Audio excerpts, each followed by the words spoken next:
7 floor तक मंदिर का, 1 फ्लोर तो नीचे हो गया, ऊपर से 7 फ्लोर, उसको बोलते थे विमान, और विमान के ऊपर शिखर। तो दक्षिण भारत का मंदिर में देखेंगे कि इस तरह से मंदिर आएगा, ये मंदिर का मान लो शेप है, स्क्वायर में आएगा, और फिर यहाँ से जो है वो इस तरह से गोल से चला जाएगा, गोल से जाएगा, फिर या फिर इस तरह से भी चरखुट भी जाता है, इस तरह से ऊपर उठते चला जाएगा। तो एक पार्ट, फिर दूसरा, फिर तीसरा, फिर चौथा, फिर पांचवा, ये ऊंचाई, मतलब 7 फ्लोर तक ऊंचाई हो गया उसका। और मंदिर जो है पल्लव काल में, चोल काल में बना हुआ है, चालुक्य काल में बना हुआ मंदिर, आज भी कुछ नहीं हुआ है, आज भी वो मंदिर कुछ नहीं हुआ, अभी भी टिका हुआ है। मंदिर का अगर जो है कलात्मक विशेषता देखना तो साउथ है, क्योंकि नॉर्थ का मंदिर तो टूट चुका है, क्योंकि जितना भी आक्रमणकारी आए हैं, खासकर इस्लामिक आक्रमणकारी आए, तो शुरुआती आक्रमणकारी का तो अड्डा ही होता था कि जो मंदिर से वो मंदिर को जो है जाते थे, लूटपाट करते थे और उसको तोड़ देते थे। और सबसे बड़ा मूर्ति तोड़ने वाला मोहम्मद गौरी था, मूर्ति भंजक ही उसको बोला जाता था, मंदिरों को तोड़ देता था। तो नॉर्थ में बहुत सारे मंदिर थे, लेकिन उसको तोड़ दिया गया। जैसे एग्जाम्पल मान लीजिए कि जो है अयोध्या वाला मंदिर, बाबरी मस्जिद का ढांचा, और मंदिर के ऊपर ही ढांचा बनाते थे मस्जिद का, इसलिए ना पुरातात्विक साक्ष्य मिल जा रहा है, लेकिन नीचे से नहीं करते थे, नीचे से तो बहुत खर्च हो जाएगा। तो मान लीजिए कि ऊपर का तोड़ दिए, मान लीजिए कि मंदिर का शिखर है, शिखर तोड़े तो बिल्डिंग तो सेम हो गया। अब यहाँ से जो है क्या बना दिए, ऊपर गुंबद बना दिए, तो गुंबद यहाँ से बन गया, लेकिन निचला पार्ट तो वही रह जाता था। अब निचला पार्ट में सब कुछ मिल जा रहा है, हाँ। तो इसलिए जो है क्या होता था कि अभी भी साक्ष्य में जो है मिल जा रहा है, दीवार में जो है बना उकेरा हुआ चीज़ें, कुछ चेंज भी किया गया, लेकिन मिल जा रहा है। तो नॉर्थ इंडिया में जो है चूँकि मुसलमानों का डायरेक्ट शासन रहा, इसलिए जो है उन लोगों ने मंदिरों को ध्वस्त भी किया, लेकिन साउथ इंडिया में कभी डायरेक्ट शासन रहा ही नहीं। कभी डायरेक्ट शासन जो है इस्लाम का नहीं रहा। कोशिश किया गया मोहम्मद बिन तुगलक के समय में डायरेक्ट अधीन लाने के लिए, लेकिन इतना विद्रोह हुआ ना कि मोहम्मद बिन तुगलक विद्रोह को दबाते दबाते मर गया।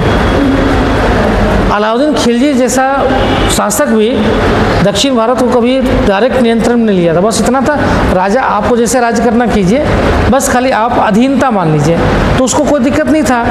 अधीन मान रहा है, कुछ पैसा मांग रहा है, दे दे रहा है, समझ में आया। इसलिए जब डायरेक्ट शासन नहीं हुआ और राजा वहाँ पर बना रहा, जो भी राजा वहाँ दक्षिण भारत के थे, तो उन्होंने प्रोटेक्ट किया मंदिरों को।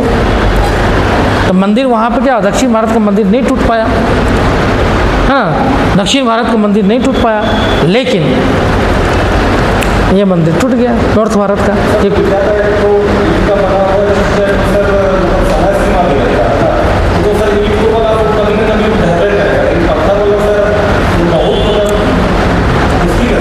ईंटों का भी बना हुआ है, दक्षिण भारत में ईंट का भी बना हुआ मंदिर है, जैसे शोर मंदिर है, ईंट का बना हुआ मंदिर है, ऐसा नहीं कि ईंट का भी नहीं है।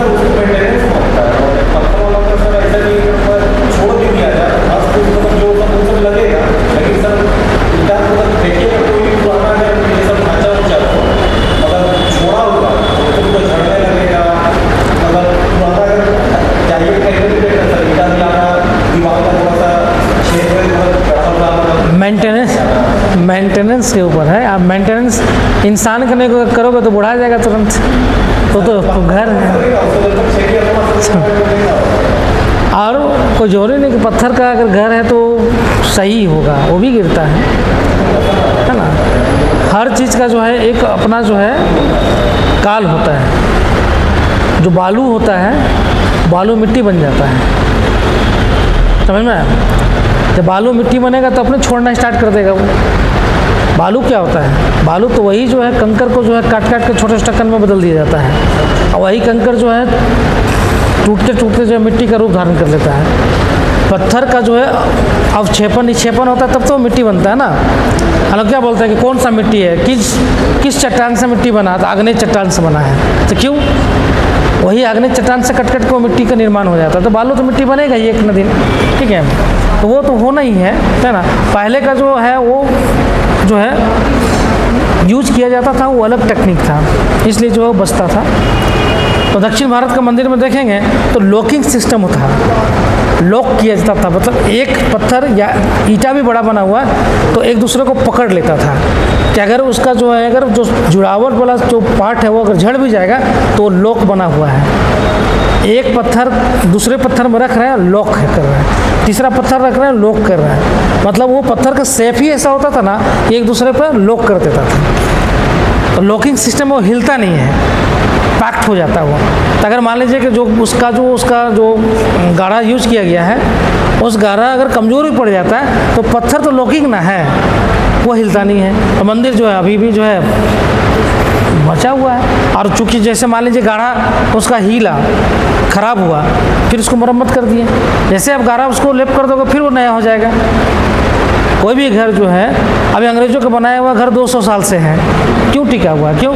मेंटेनेंस। संसद भवन अभी पुराना वाला अभी भी तो टिका हुआ है, इंडिया गेट अभी भी टिका हुआ, ईंटों का बना हुआ, लेकिन मेंटेनेंस है, मेंटेनेंस है। आप उसको मेंटेनेंस करते रहेंगे, सीमेंट देते रहेंगे तो फिर से पकड़ा हुआ रहेगा। ठीक है, यही चीज़ है। और जो घर अगर नया घर बना दीजिए, छोड़ दीजिए, 2 साल मत रहिए, खंडर बन जाएगा वो। सच बोल रहे हैं।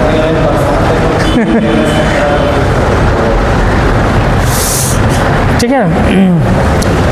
अब सिंधु घाटी सभ्यता के चरण। हाँ,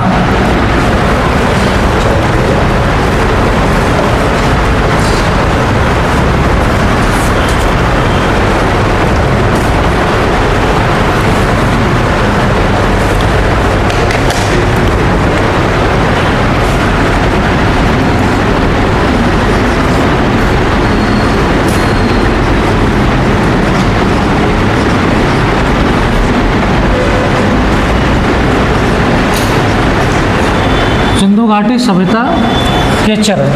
ठीक है, अब इस चरण में पहला जो सिंधु घाटी सभ्यता को देखेंगे तो जो चरण है, ठीक है,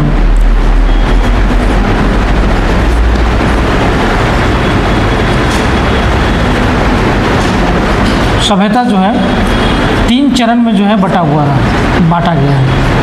3 चरण, पहला, दूसरा और तीसरा, 3 चरण में इसको बांटा गया है। पहला चरण बोलना जाता है प्रारंभिक हड़प्पा चरण। प्रारंभिक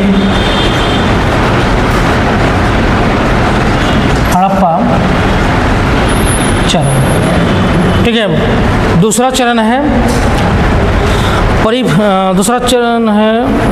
परिपक्व हड़प्पा चरण।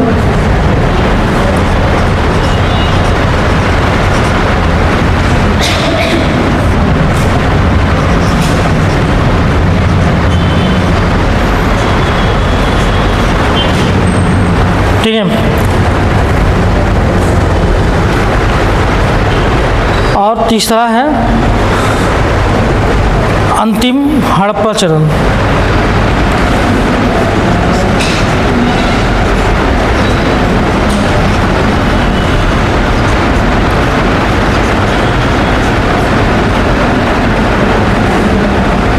या इसको एक और बोला जाता है, हड़प्पत्तर भी बोला जाता है। ठीक है, मतलब हड़प्पा का ही उत्तर वाला चरण है। हड़प्पत्तर मतलब उत्तर हड़प्पा चरण, मतलब पोस्ट हड़प्पा। ठीक है, 3 चरण में है। 3 चरण में इसको बांटा जाता है। प्रारंभिक हड़प्पा चरण जो है 3300 से लेकर 2600, 3300 BC से लेकर 2600 BC, ये प्रारंभिक जो है हड़प्पा चरण का समय है, 3300 से लेकर 2600। दूसरा जो है 2600 से लेकर 1900, परिपक्व जो है 2600 से लेकर 1900 BC। और अंतिम चरण जो है वह है 1900 BC से लेकर 1300 BC। ये 3 चरण में जो है बटा हुआ है।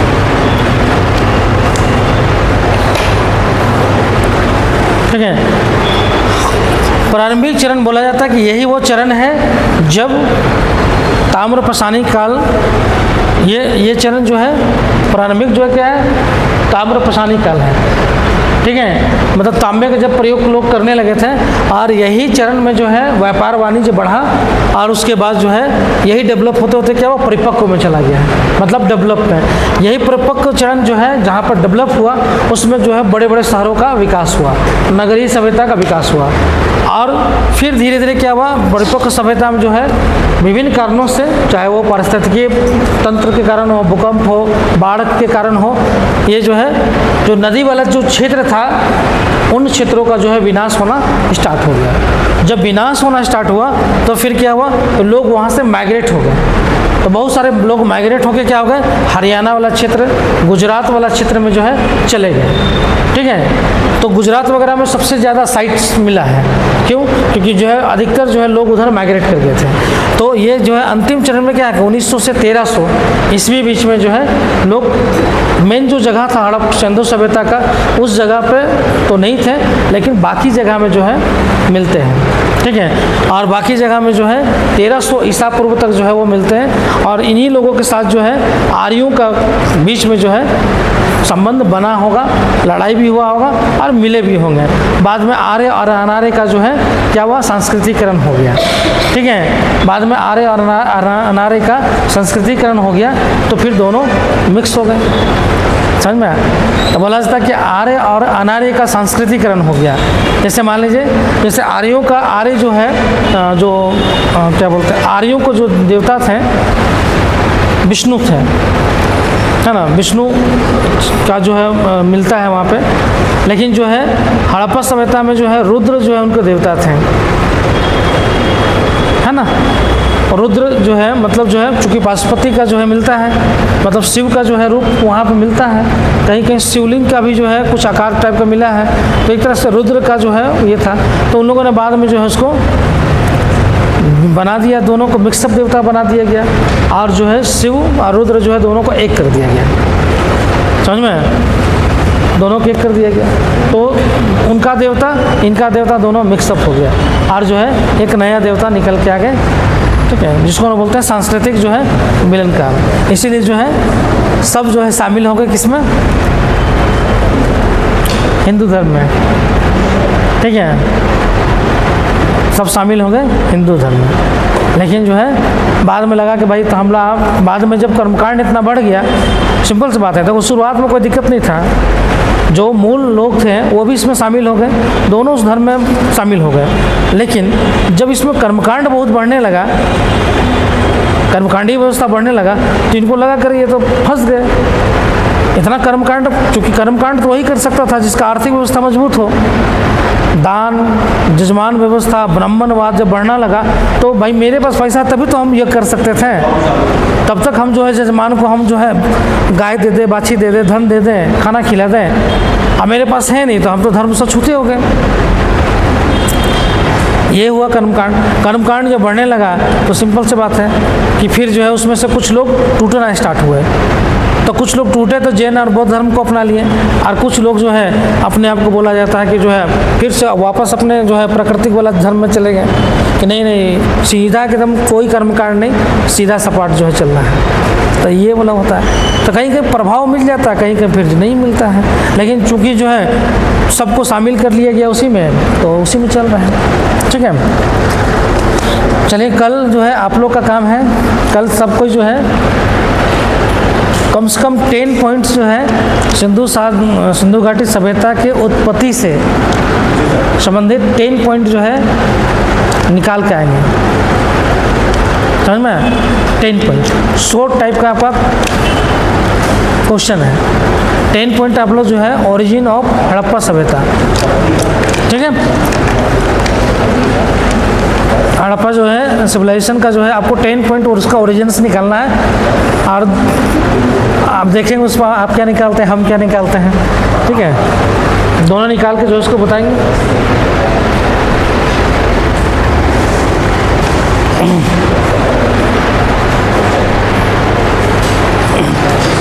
ठीक है, थैंक यू।